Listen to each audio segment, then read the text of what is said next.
On this American holiday weekend, we are putting some meat on the grill, cracking some beers, and re ranking all of the albums we've covered since we reviewed the first 10. So if you're here for hard hitting, deeply insightful music journalism, then stick around as we Yeah. talk about ourselves and how it relates to these albums. Yeah. Still with us? Okay, hey, thanks for listening.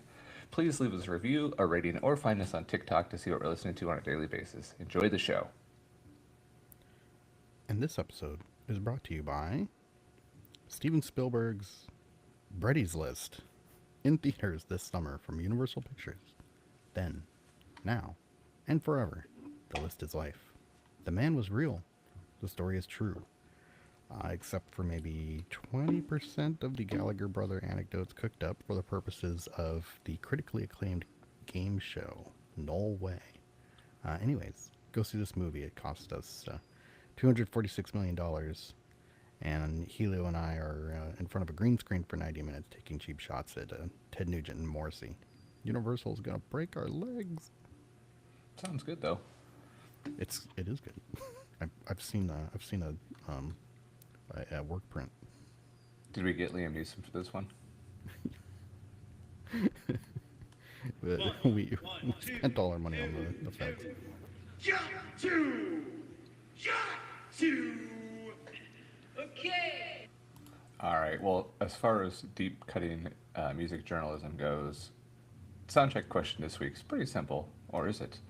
What's been in your ears lately, other than the prescribed, IFP list albums and even the recorded on a better podcast with better equipment? Yeah, it's funny. We used to always ask, "Hey, what have you been listening to?" And I feel like we forgot for like the last bunch of episodes.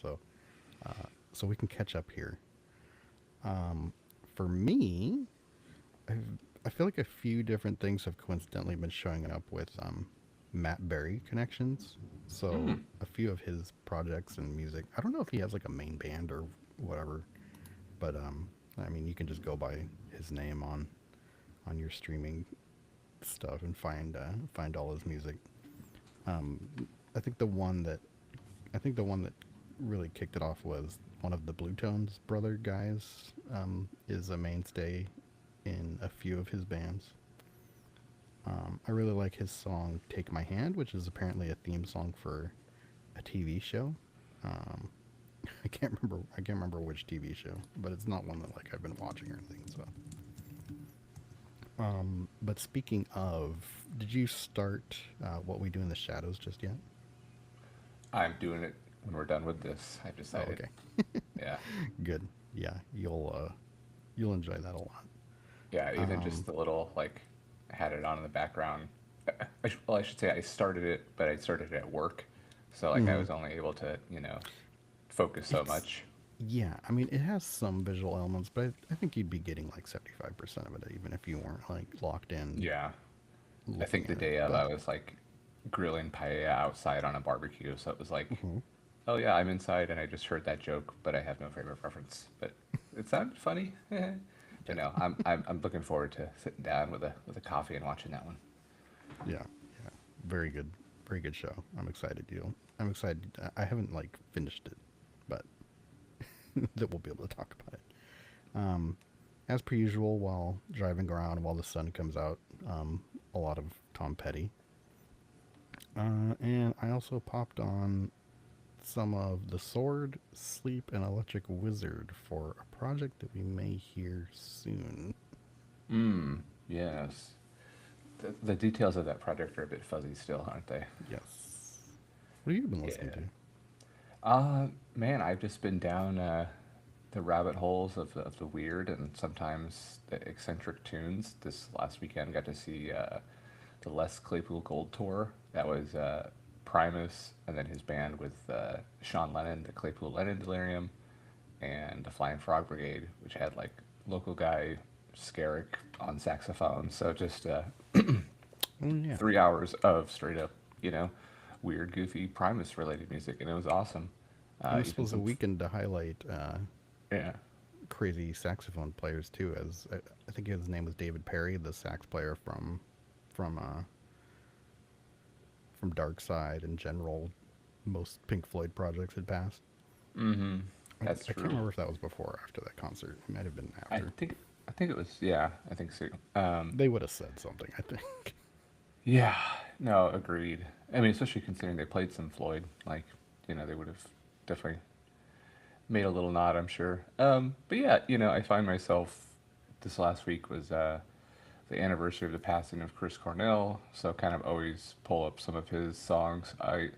They put out a compilation after he passed that had a lot of like covers and everything going on there, where like he'd done the vocal work, but the music still needed to be finished.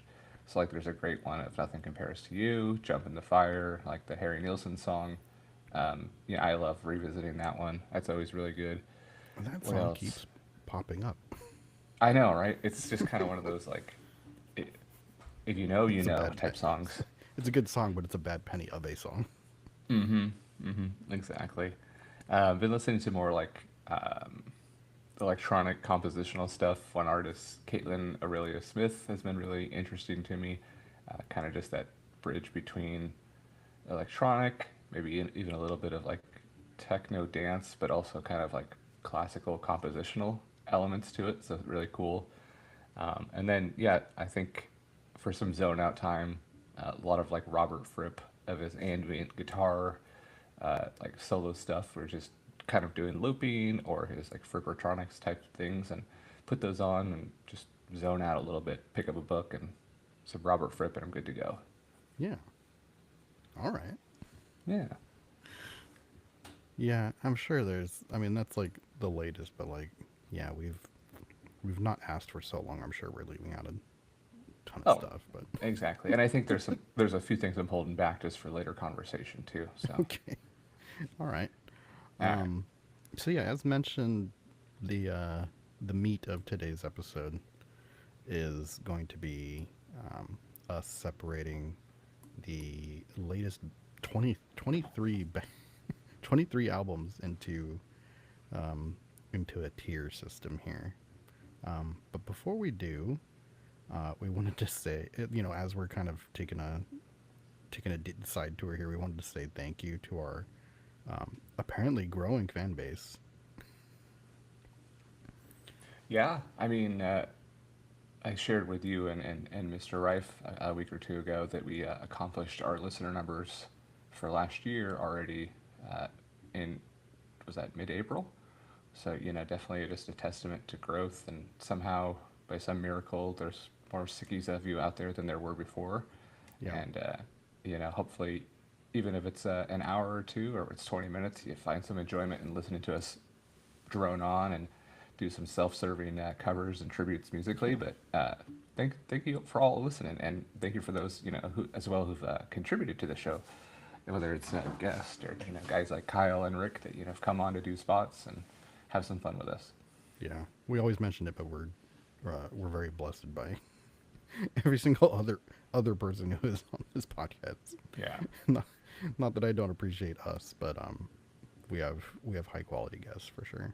we do, and yeah, I mean, I think we've said even from the get-go, even if it was just you and I doing this, we'd still do it. But it kind of makes it even more rewarding that, hey, maybe we're entertaining somebody, we're giving somebody a break from the everyday minutia of life by just talking tunes like we would, Yeah. just hanging out.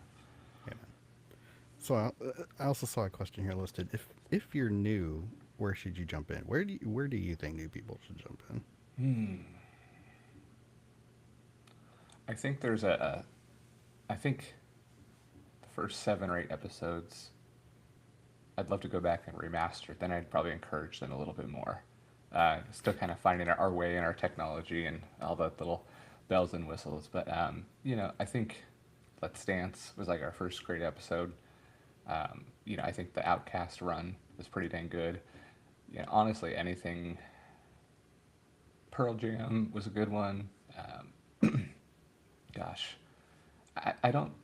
I mean, it may be self-serving to say, but I don't think we have a bad episode. So, if there's something, I've listened to if, them all, and yeah, I don't. There's I, none. There's none I've been like. I mean, there's albums I don't, that right, weren't like ultra exciting, but even then, like you still find a story and like stuff to right. hook My, on my to. challenge to listeners would be like, if there's something you don't know on there, the whole point of this project for us was to learn new music and to expose ourselves to new things maybe we missed. So like, if you're Yeah. scrolling through and you see like, oh, who's Noi, who's Laura Marling, pick these episodes up and give them a listen. Maybe you'll find something new you like, and or maybe you'll find something new you can at least say to friends, oh, that sucked. I listened to it. I heard it, but it's not for me.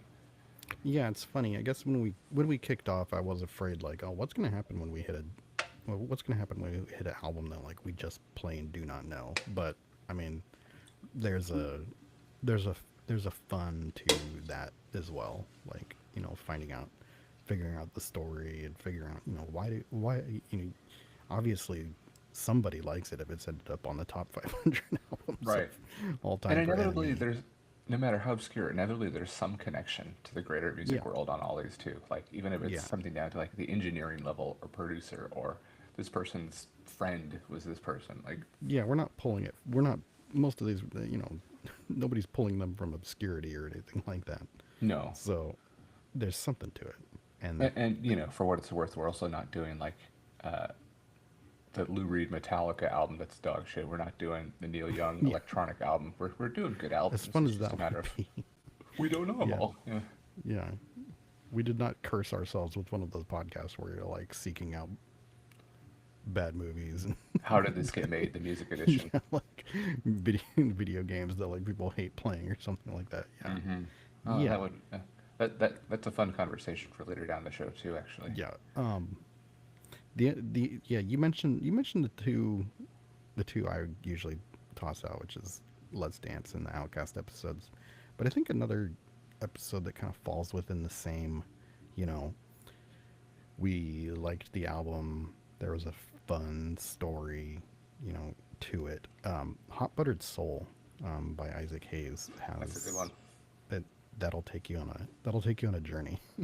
Dare I say that kind of had everything too that we like to do. It had bits, it had some cover music, it had a good narrative that we had Yeah, become new to, it's and very representative, and exactly it's fun and it's cool. right. I mean, it's Chef from South Park talking about Yeah, sexual relations. yeah, super. Yeah, yeah. Well, what do you think? Should we bring in this week's theme? Let's jump into the fire. Is this Electric Gizzard? Is that their name? Yeah, sure. All right.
Yeah, I tell you, part of the deal on the podcast here.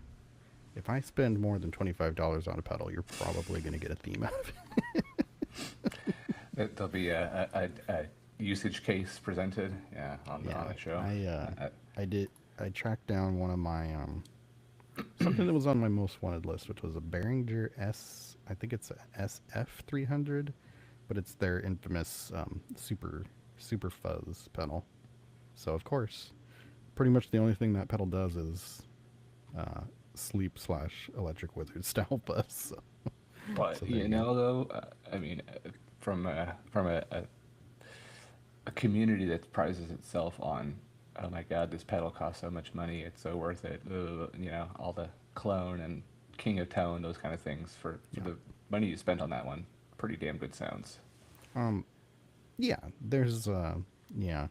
I I mean I am ineligible for the spending 100 plus on a pedal Yeah, yeah. game. So I have to play it another way. No, I like that one honestly. If I didn't have Mr. Shields, I'd probably opt for Yeah. that one at This this is a point. long shot, but have you ever seen a it's either I've seen it on YouTube, I've seen it on various things, but it's a video of a yard sale with a guy called the Price Master. I don't think so. Yeah, maybe we'll drop in a little bit of Price Master, but I the vocals on that are inspired by there's like a weird video. I guess it's from Texas where there's a yard sale going on, Uh-huh. and there's a guy in like a golden mask and what looks kind of like a I don't know, like one of those like common writer type outfits. He's on a stage, and anytime somebody asks what something costs, the people will turn and look to him, and he's got like, yeah, this like mic with the big reverb on, and he just says random prices like $1,000. Wow. I mean, hey, it sounds like a Yeah, fun job if you get it it. just kind of came to me. I didn't know what would match the vibe, and I that's kind mean, of it. it works. It works for this here Monday morning, bright and squirrely. It Yeah, totally there you works. go. All right. So, like you said at the top, we're ranking the albums this week that we've covered since the last, as we call it, Tears in Heaven episode. Yeah. So, in true form, we actually have some tiers with some clever puns to them. Of course, Tears in Heaven, reference to the very happy, inspiring Eric Clapton song. So the tiers are the cream tier, you know, The cream of his the crop. his first big band, the cream of the crop, the creme de la creme, the top ones. The next one down, great album, too short-lived of a band, Derek and the Dominoes. That middle tier of like, hey, these are still good. It's just, we got to pick some to be at the top, some got to be at the middle. And then the solo work, it's not bad. It has its moments, clearly, like Yeah, even Tears in like Heaven. matching the theme here. There's really nothing bad. We still haven't like we just mentioned, we haven't hit a bad album. Just some of these are not as beloved to us as others. Right, different connections or different impact, and that's okay. Yeah. Yeah. So there should be about approximately 9 albums per tier, with a few stragglers. We have both independently power ranked all 23. Can you fucking believe that? 23 albums. And that's It's since impressive. the first 10. Yeah. 20, so we have power ranked all 23 albums independently from each other. So I think the plan is we will go from the bottom up, reading like 5 at a time, see what matches, see what we can definitely drop into each tier here. So I think basically we'll have about 2 rounds per tier, and then maybe on the top one, it'll be easier because there'll be less. Anyways, Well, that's too much math for a Monday morning. it is too much math, but I will say, just for a point of reference, I had 8 in my cream tier, 8 in my Derek and the Dominoes tier, and the rest in the solo tier. So Let's see. kind of balanced out a little bit. So you had 8, 9, and 9, or what? Let's see. I'm honestly, for whatever reason, maybe I'll fill it in as we go through it because I feel like I missed something maybe, but I have 8, 8, and 4. 4 is in the bottom one, or 4 is in the top? 4 in the bottom. Okay, so I did not separate mine that way. Okay. I mean, no right or however, wrong answer. Yeah. wait, I don't even know if the math works out on that. If you've got 8 and 8, you should have 1, 2, 3, 4, 5. You should have 6 in the bottom. I don't know. We'll see what happens. because we have 23. Yeah, We I do, won't do yeah. math. I won't do math live. We'll just do this thing. See We'll what we'll fill it in. It's Yeah, bound to be there I'll try somewhere. and keep an eye. I'll try and keep an eye out to see if anything's missing on yours. But I Yeah. think the math came out to 23 for me, unless I. It's also totally possible that I've accidentally done doubles or something like that, because I was doing We'll some see. cutting and paste. I was doing some cutting and pasting, so it could be me. Anyway, It's not a math show. yeah. Anyway, it, Oh no, it never couldn't. mind. I found it. It I couldn't found it. be a math show. I see. I see what I did. Oh, did you leave off the last four that were on the second page? No, I had Oh, put a dividing line between oh, kind of like within the Clapton tier, just to mm, say like why are these here versus nice. like good but not upper Okay, crust. got it. Okay. Yeah.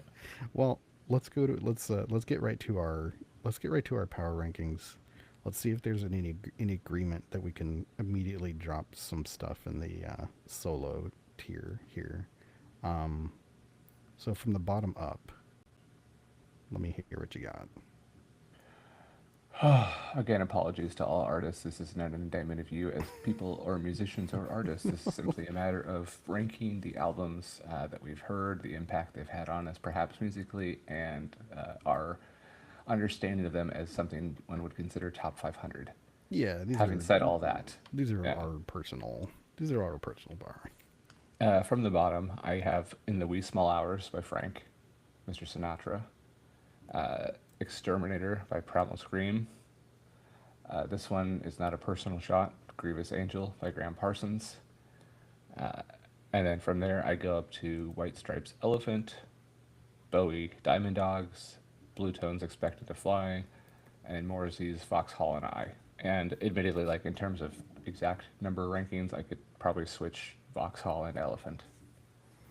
Okay, so let's see. You've got 1, 2, 3, 4, 5, 6.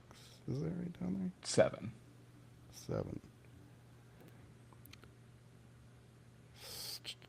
Okay, let's see. I have 1, 2, 3.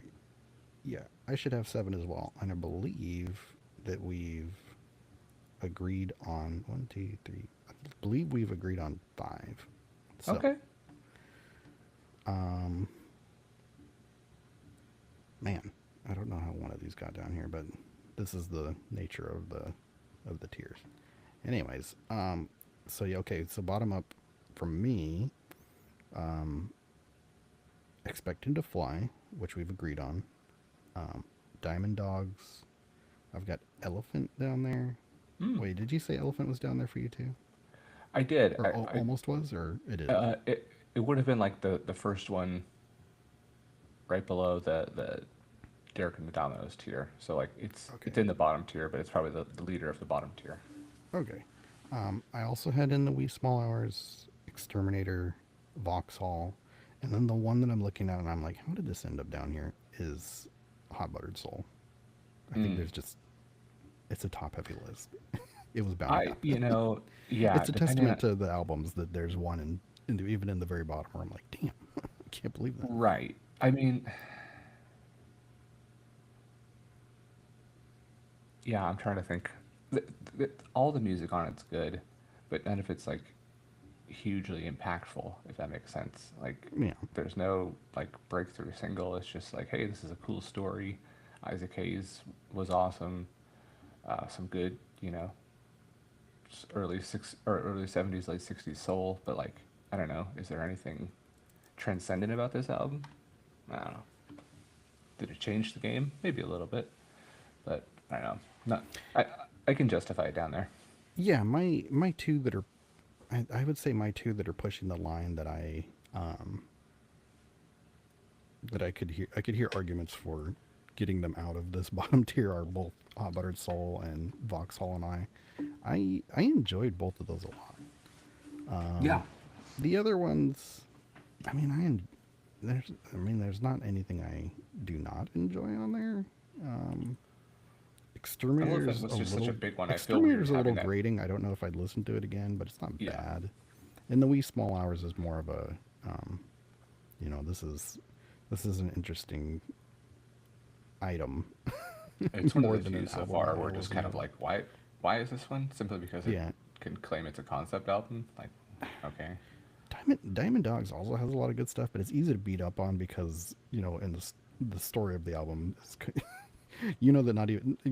that not even Bowie is like has a lot of love or put a lot of effort right? into that, so it's It's kind of not very hard to. cohesive. It's just It's kind it's of difficult. pieced It's together. difficult Yeah, to put above something that somebody like put their heart into, and then poor expecting to fly. I mean, that's just it's again not a bad album, but like probably not something I'm going to listen to again. And then also, again, not their fault, but like the story of it is, uh, it's very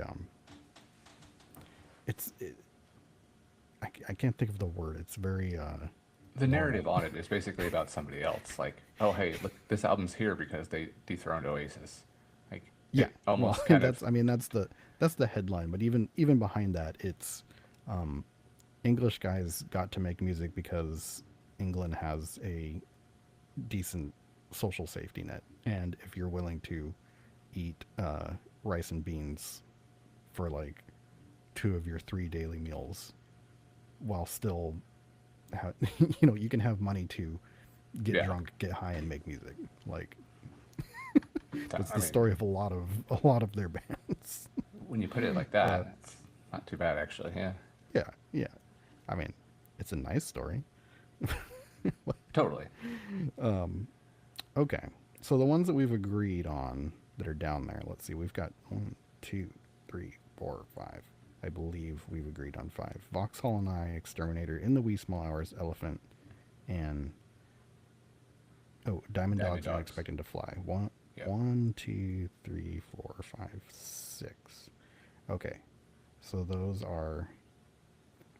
So not those are surprising. You those are didn't have Graham assigned. Parsons down there. I What did you I have? You don't. had Hot Buttered Soul instead. Yes. Okay. Um. Okay. Let's see let's hear the next. Let's hear your next bunch. All right. So that is the Derek and the Dominoes tier. These are the ones that are good. We like them, but maybe not the best of the best for one reason or another. I will go from the bottom up on this one. Selected Ambient Works 8592 Aphex Twin. Speaker Box Love Below. 10 by Pearl Jam. Mezzanine's Massive Attack. Mirrored by Battles. Hot Buttered Soul by Isaac Hayes. Closing Time by Tom Waits. And Music for the Jilted Generation by The Prodigy as number one up there. Did you say you had 10 in there? 8. Oh no, I meant the album. Oh, yeah. Who's on first? No, yes, 10 was on there above Speaker Box Love Below. Okay. And I like that's an interesting one because of all the albums on this show, like throughout my life, this is probably one I've heard the most. So it certainly has filled my ear cavities time and time again. But Okay. So historically, when weighing it, like Nevermind obviously was a bigger grunge album. There's stuff amongst here that had bigger scene impact, and maybe it was just better musically. But again, like this is simply personal favorites. Like, yeah, 10's probably permanently top 5. okay. Looks like we've agreed on everything other than 2 here. So let me read my 8 for this tier from the bottom up. We are hand holding buddies for the opener here. Selected Ambient Works. I had Closing Time. Here's the 2 where we disagreed. I put Ege Bamiase at 14. Sound of Silver at 13. And then Pearl Jam's 10. Music for a Jilted Generation, Mezzanine, and Mirrored is right on the bubble for the top tier. Okay. So the only Excellent. so the only 2 we did not agree on there are Iggy Bamiase and Sound of Silver. So let me compile what we have for the agreement so far. Okay.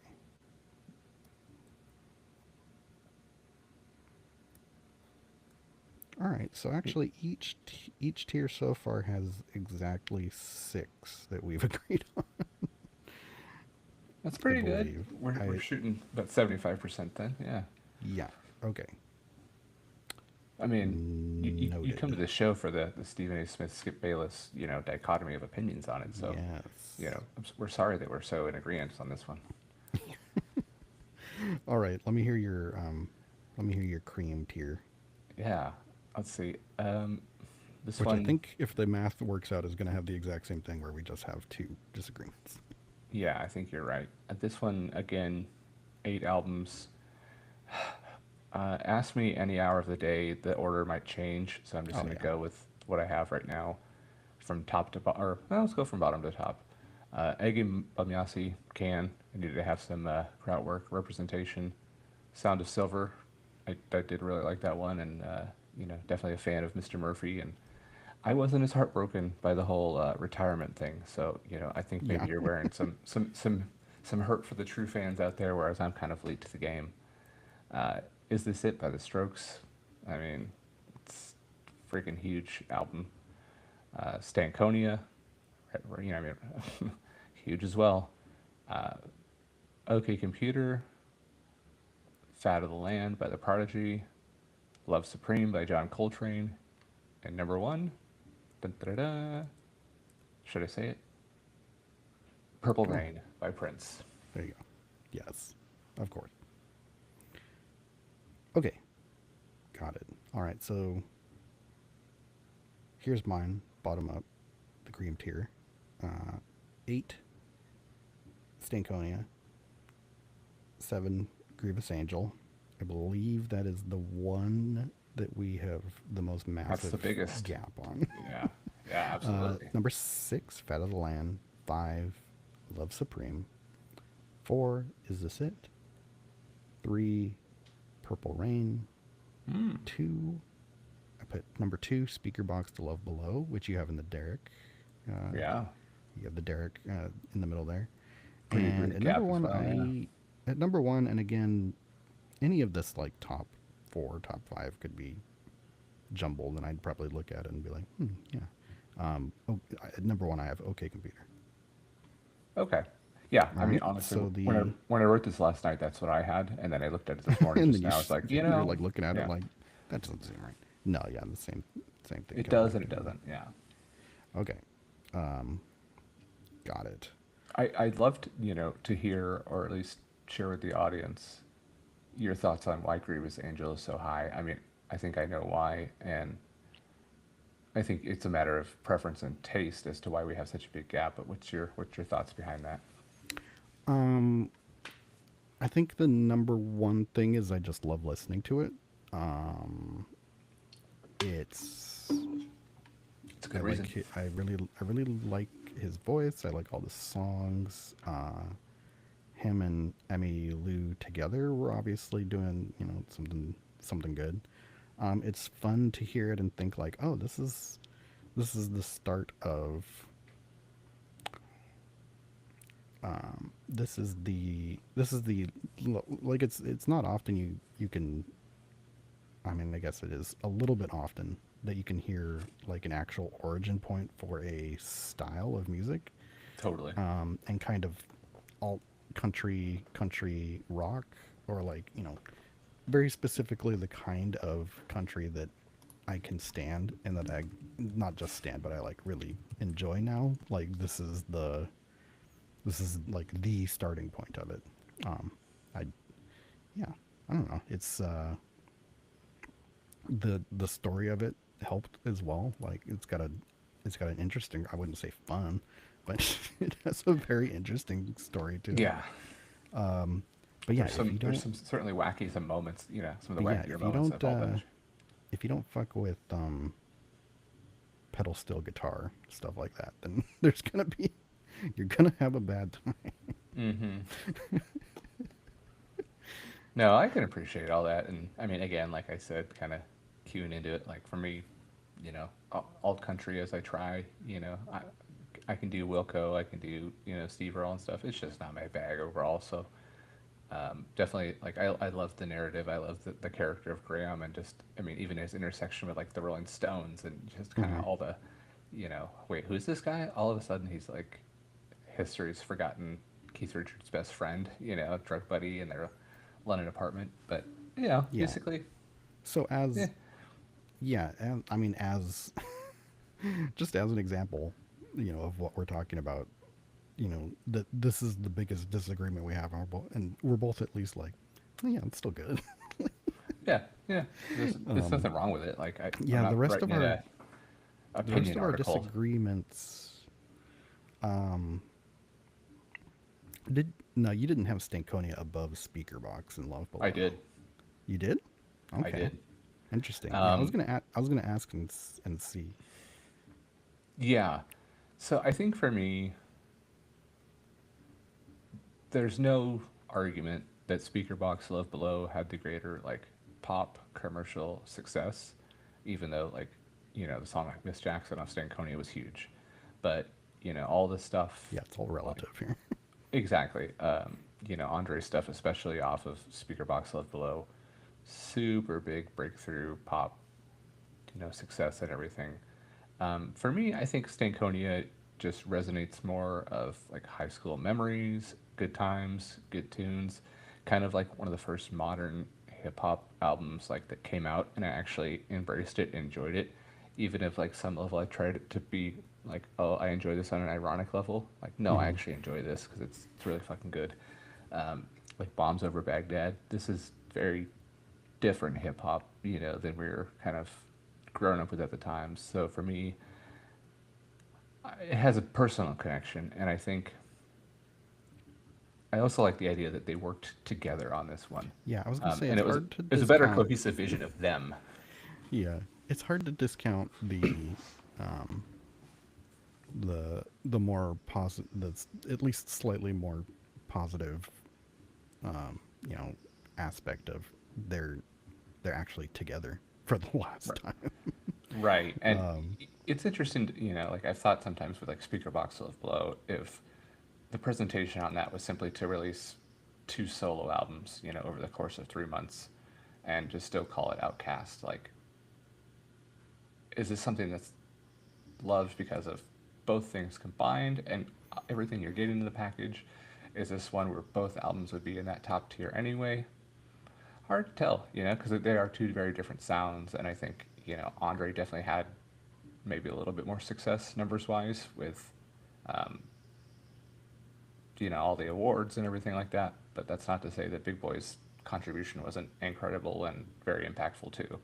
So I yeah, don't know. it's a big what if because they did. Yeah, I mean, they did both score.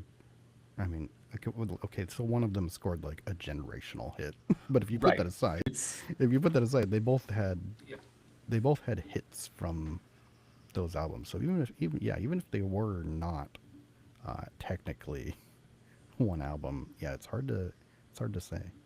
right. I mean, it's like if Prince had decided to put out another album with Purple Rain, like they're still both amazing. It's just that this one maybe had a little bit more success and probably still would have been in that same spot by itself. So Yeah, yeah, I think that's interesting. that's the difference for me is All right. just Yeah, kind of picking semantics on that one. yeah. Uh, let's see. So the only other disagreements we had was Sound of Silver. I think we summed up pretty well what happened there. It might still. I think there may just be. Well, I mean, I think the other thing, and we'll rope in Ege Bamyasi here, which is the next one that we had tiered Hmm. disagreements on. I think I think the same Grievous Angel thing is going on where it's just our personal taste at the moment of revealing ourselves because Sound Yeah. of Silver is very, very krautrock indebted. Yeah. Uh, among among other things. I mean, there's a lot of obvious stuff that he talks. Like dance music, and sometimes his singing. Sounds very kind of 80s goth rock, Human League. Yeah. inspired and things like Bauhaus. that. Joy Division. Yeah. Yeah, yeah, but but the thing that kind of gets lost in the shuffle of talking about talking about that album and LCD Sound System in general is how, yeah, they are very indebted to krautrock. So I think those may, those are shuffled up for you and not shuffled up as much for me just because of that. Yeah, I And mean, they then live we pretty close disagreed together. Yeah. on Hot Buttered Soul as well, but as I mentioned, I disagree with myself about Hot Buttered Soul. Hmm. I yeah, I don't know how that ended up down there, and I I mean, regret it. I guess that's kind of the fun. Is like we can love the episode. There's so much we put into each episode, admittedly, that even the albums where we're like, yeah, it's fine. You know, we can still say, oh God, I loved working on it. I loved learning about it. I loved playing tribute to it. But is it? But my favorite? No, that's okay. Yeah, but I feel like it is one of my favorites. No, I'll throw a uh, quick one on the spot here. I don't think there's a ton of new ones per se, but like, what's of this group? Is there like an album that either you hadn't heard before that surprised you, that you're walking away with a new appreciation for an artist, or you're kind of like, yeah, I still don't get it? Any standout thoughts like that? I mean, uh, the headline there is I had not heard Grievous Angel before we started, and Hmm. like when I think I mentioned I popped it on, and in the first like 5 seconds, it's like, oh, it's uh, pedal steel guitar, it's Graham, it's Emmylou. Like I am here for it. Yeah, So, totally. I mean, that'd be the top. I'm still a little mesmerized by Vauxhall and I as our first introduction to Mr. Morrissey on the show. What an odd angle to introduce him with Yes, yes. that album. Very interesting Not time in his life and career. not a yeah, not a bad album, but an interesting sound, interesting songs, inter- interesting time of life. Yeah. Yeah, definitely. Um, Other than that, like stuff that I just had not heard before at all. Um,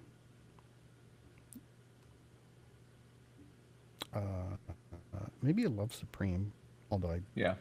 feel like I may have had moments before in life where I was like, "What's the top jazz stuff?" And I may have heard it before, Mm. but like really diving into it, that was something new. Yeah, It's probably it for definitely. me. What about you? Was there anything like just brand new to you? I think overall, I can definitely like attribute the appreciation for like the electronic run we did, with Prodigy, some of that in there, Massive Attack, Aphex Twin, and even to a lesser extent, Battles and LCD Sound System.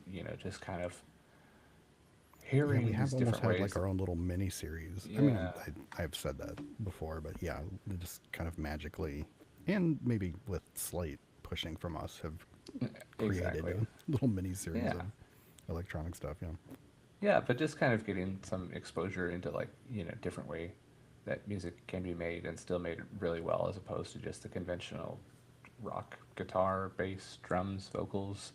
Um, even talking with Battles, like for all intents and purposes, they're a rock band, but they're utilizing different like technologies that are They're like modern a rock to band run through right. an These electronic computerized like system. yes, through a 21st century filter, it's Yeah, it's and really cool. that's always kind of been the hook of them. Like there's the John aspect where he just he just is a drummer. Like Yeah, there's like a drum machine is a big part of electronic music, and they just tore that out wholesale and installed him, and like yeah, right. that it creates interesting intersections and things, but at the heart of it, there's always him in there.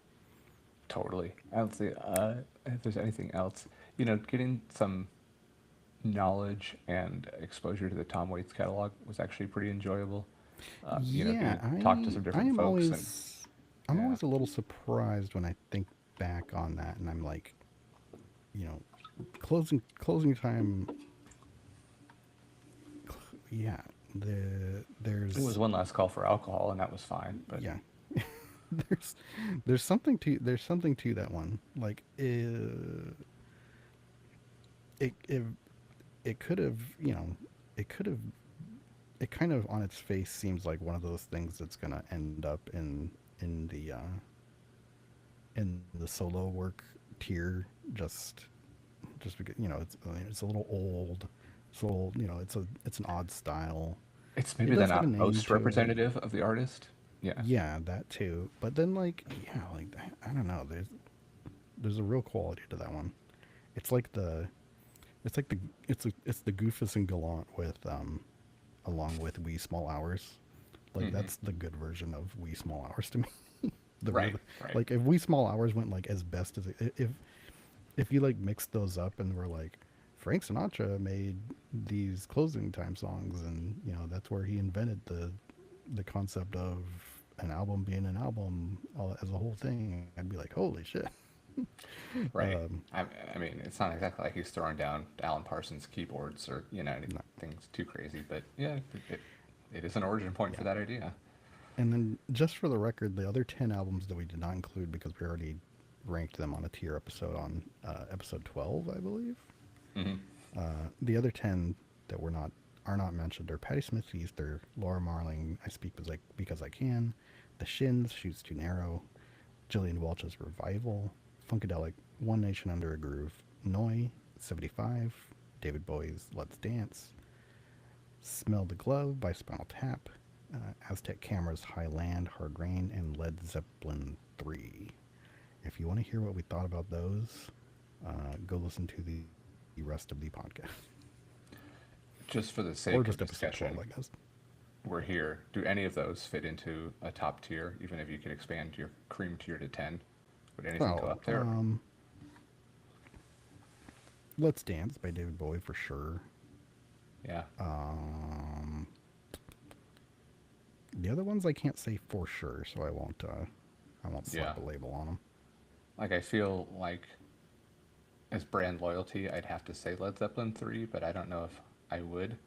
I mean, again, that's kind of that Pearl We're Jam gonna have, 10 are we gonna have situation other? of, I can't remember. Are we gonna have other Led Zeppelin options eventually? I think maybe Led Zeppelin 2 is on there, but I don't, Okay. I, I don't recall. I don't think there's more than 2 or 3 though. But yeah, I mean, maybe Yeah. Noi because of the gateway drug album it was for me. I could probably put Yeah. up there, and then yeah, Let's Dance. I mean, pretty pretty big album, big story to it. Lots of fun. There's a world where Revival may have hit me the way that Grievous Angel did if I didn't have Grievous Angel. Yeah, Yeah, yeah. that's Maybe fair. if there was a little more, maybe if there was a little more rock sauce in the recipe. That's fair. That's fair. I mean, I love that one. Getting to talk music with Rick was fun, of course. Yeah. Well, we talked a bit about Outcast, but is it time for a patented Outcast? Oh. Wait, hold on. Hold on. Hold on. Hold on. Hey, Am I holding? Andre, are you Cool. there? Big boy, are you there? Okay, great.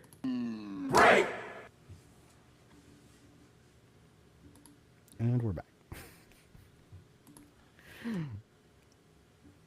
Any any news? Anything else to take care of before we move on to the other tent pole of this crazy subset of an episode? Yeah. So kind of to connect back to the what are we listening to, I think definitely some angine de poitrine or heart pain, if you will, in français. We've been listening to, and we're lucky The enough nation. to score tickets to, Yes. unlike most humans in North America, because The nation right? has angine Yeah. de poitrine fever. Yes, Shit's yes. going crazy. Truly, the internet is falling in love with these two speckled, spotted aliens, and many bots and scalpers are buying up the tickets and charging exorbitant rates for them for an underground band that basically, as we've talked about, is hella with costumes on. So, Yeah, if you haven't seen this yet, look up. It's not the usual KEXP like studio or tiny desk stuff. But if you look up Angine Debauchery and KDXP, I believe they were playing at some kind of it may have been a Canadian festival or something like that. But Something like that. that's the video that like broke them for everybody, Yeah. and it's awesome. If you haven't seen it, then clearly you don't have TikTok, and good for you. Yeah. Or even Instagram, probably. Yeah. But yeah, so like yeah, they announced their tour going around Europe and North America, and I mean it happens sometimes, but it was a little odd that they had carved out the area all around Washington, but not had any stops in Washington State for us. So we were like, oh well, that kind of sucks. I guess we can drive if we can get tickets. Yeah. I know you were looking at, yeah, you were like attempting to get Portland tickets